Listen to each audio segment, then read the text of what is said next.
Good morning, everyone. Welcome to Foreigner Farming in the Philippines. I apologize if I don't sound quite right. It seems I've caught a little bit of a chest cold. I'm going to do kind of a catch-all video today. These little chicks in here were out of the last hatch that we had. We're going to be moving them today down where the other chicks are. Well, they're not chicks anymore, they're half-grown chickens. But we're going to move these so we can make room for the next hatch. Forget exactly, we marked it down on the calendar, I forget exactly when the last incubation started. To make Marcel happy, and me too, we moved this incubator out here into one of the two feed rooms we have. I can't remember when we set these, but they're going to hatch probably in about 10 days. I can't remember exactly. That hen that went broody, that was in the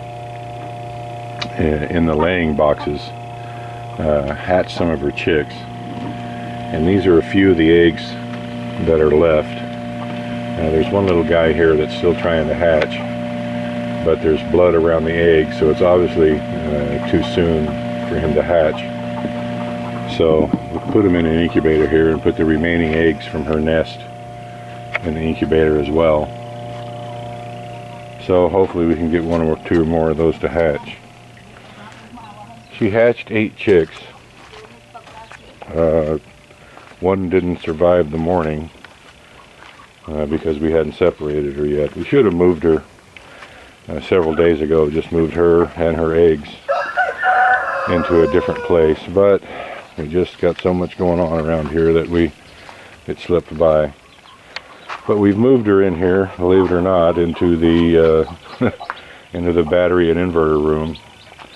If the light's real good here, and get a shot of her.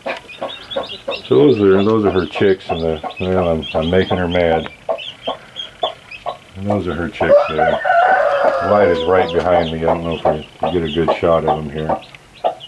But she's got 7 of the little guys there.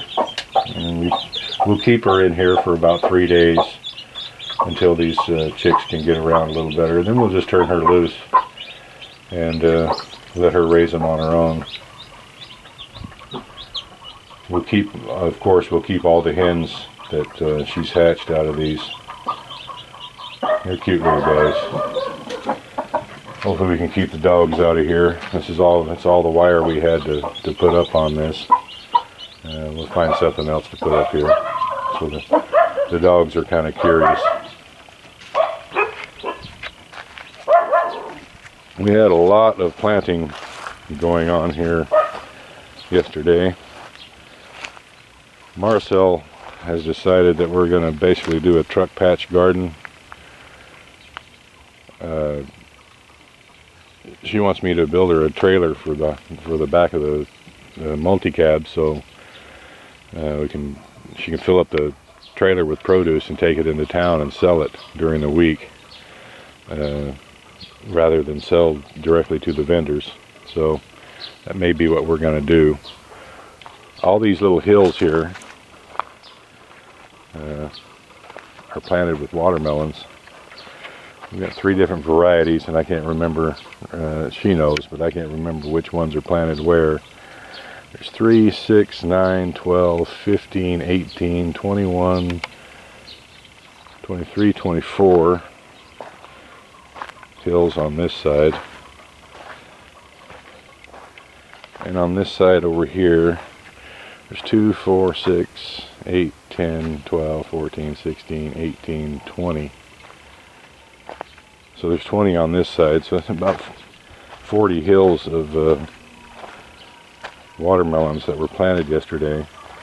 And we put 6 seeds in each one. So this is going to be the watermelon area. And we kind of repurposed some of this. She had planted some gourds over there. I can't remember the name of them. She doesn't like this soil. because this has been built up about 6 feet here from what it was right where I'm standing, and by the bulldozer. All this dirt that was taken out for the road here was pushed up here to where I'm standing. The metal on that tree, the metal band on that coconut tree, was as high as I could reach standing there. So yeah, there's maybe 4 feet of dirt piled up right here. It kind of flattened this out a bit and made it usable. This was quite a slope coming down from the house here, but it's not much topsoil. It's just what's been pushed up by the dozer. She's not real happy with it, but I think with a little management over a year or two, it'll turn into good soil. She doesn't like it because her beans didn't do well. Those are her beans there, and she had some amplia, whatever you call it. She had some of that planted right there, and it's not doing real well. Marcel isn't used to, well, she is used to dry land farming. You plant it and pray for rain, and you don't fertilize it, because if it doesn't rain and you fertilize it, then it'll burn it and die. So even though the soil's not that great, I'm having a hard time convincing her that if we plant it and fertilize it and water it well, that she'll have a good crop.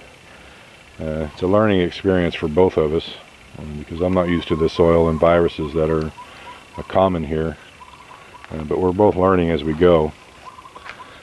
So this is going to be the melon area here, and we've got a few more packets of seeds that we're going to plant back up there on the other side of the existing garden,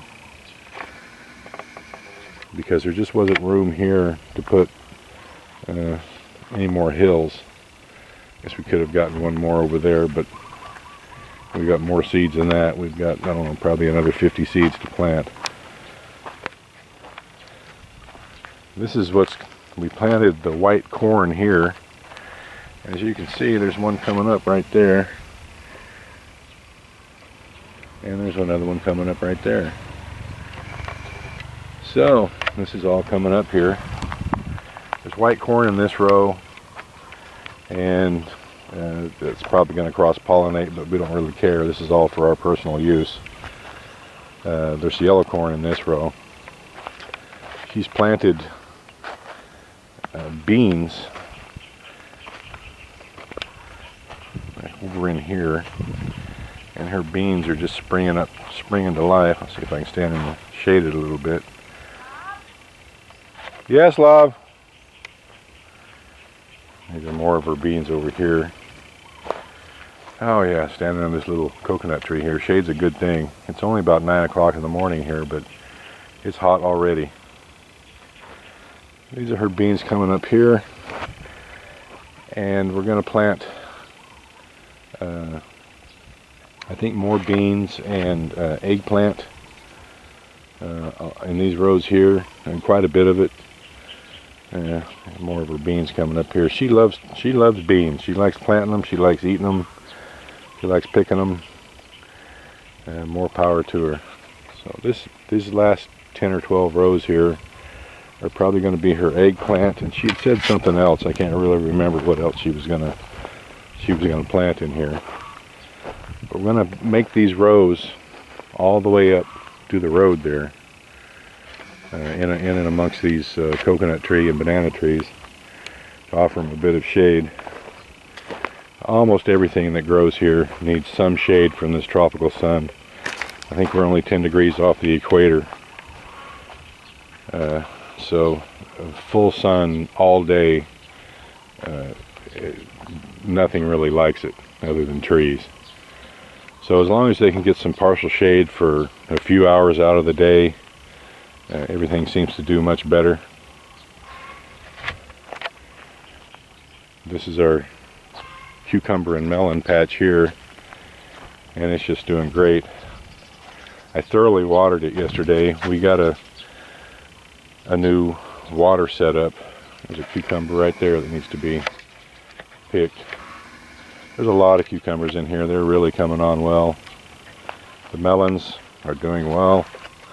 We've got 2 different varieties in here. There's a dark-skinned one like that guy right there, And then we have the striped lighter green ones mixed in here as well. They haven't cross-pollinated. I was pleasantly surprised that they haven't cross-pollinated.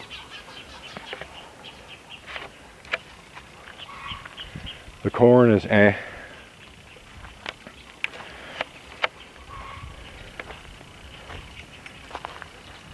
Some of it is doing pretty well and some of it not so well.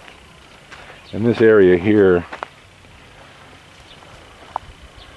and the ones that are doing really well, I overdid it on the rice hulls in these first couple rows here, and they're just not planted deep. They're not deep enough in the soil. You can see right here that this is, I put some of those rice hulls up around the stalk to try to straighten that one out. So lesson learned. And I don't have a rototiller to rototill this into the soil yet. We're really thinking about getting what they call a turtle here. They use it in the rice fields when they're wet. But we're thinking about getting one, and I'll do a bit of, I'll get the welder out and do a bit of modification and put some short tines in it, just so we can mix the soil. I don't need to go down more than just a few inches, but we do need to work the rice hulls into the soil and the compost. We're eventually going to be having compost, so we've got to be able to mix this in some other way than with the shovel.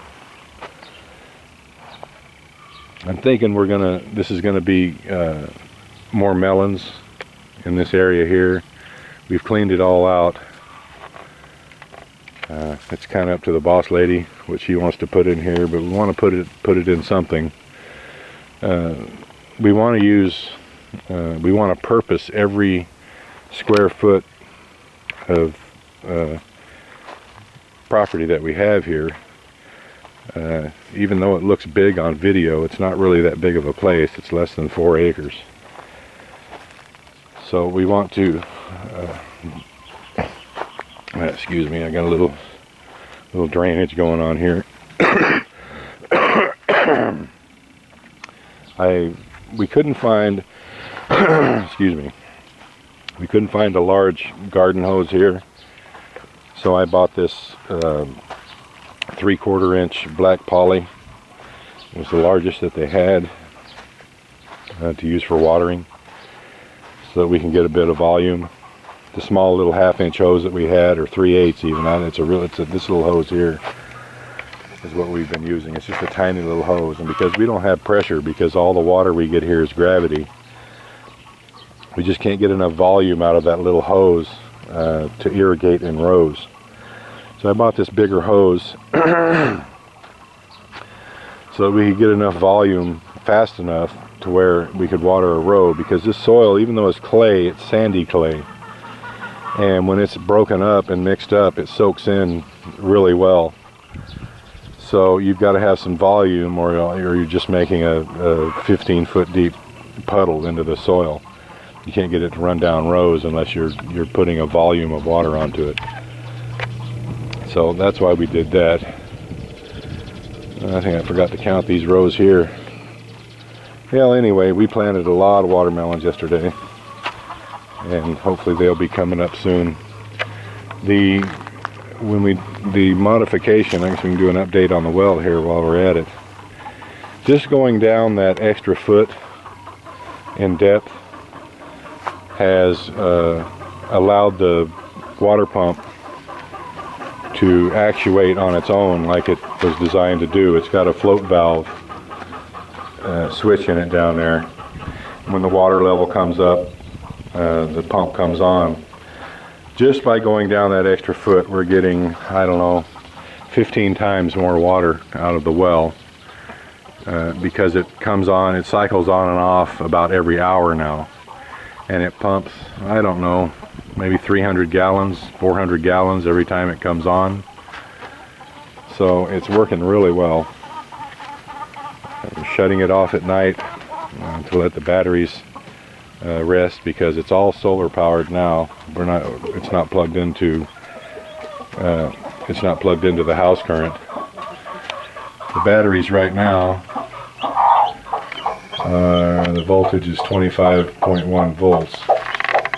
So they're pretty much fully charged, and the pump just ran about 10 minutes ago.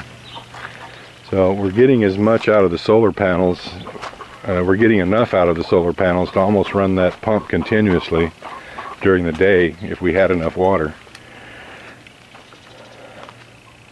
So we're really pleased with how that's working. We use that black line. I just spliced into this line here where I did the splice for the 3/4 inch black poly. This 1 inch line here is the one that goes up. It goes down this way and it goes up to the plateau. It's about a 350 foot run up to the plateau. So I just spliced into it right here so that we could get some volume of water here. It's working really well. The tank itself, get how much water's in it right now. Let's just have a peek. Stand over in the sun. Well, it's almost full. That's a little water gauge mark that I made there, that little float. So we watered out of that black poly pipe yesterday from 10 o'clock in the morning until about 4 o'clock in the afternoon. It was running continuously, and we didn't run out of water. The water level got down to about a half a tank. So even running that black pipe continuously, we had plenty. So I'm really pleased with how the well's working now, with it dug down a little bit. Hopefully it'll start raining here someday and the water table will come up a bit and we won't have to dig it any deeper. But it only took a day to go down that foot, so if we have to go down 1 more foot sometime in the future, then we will. Well, I'm getting tired, guys. I'm gonna go sit down and have a cold beverage. Thank you, everyone. Please like, comment, share, and subscribe.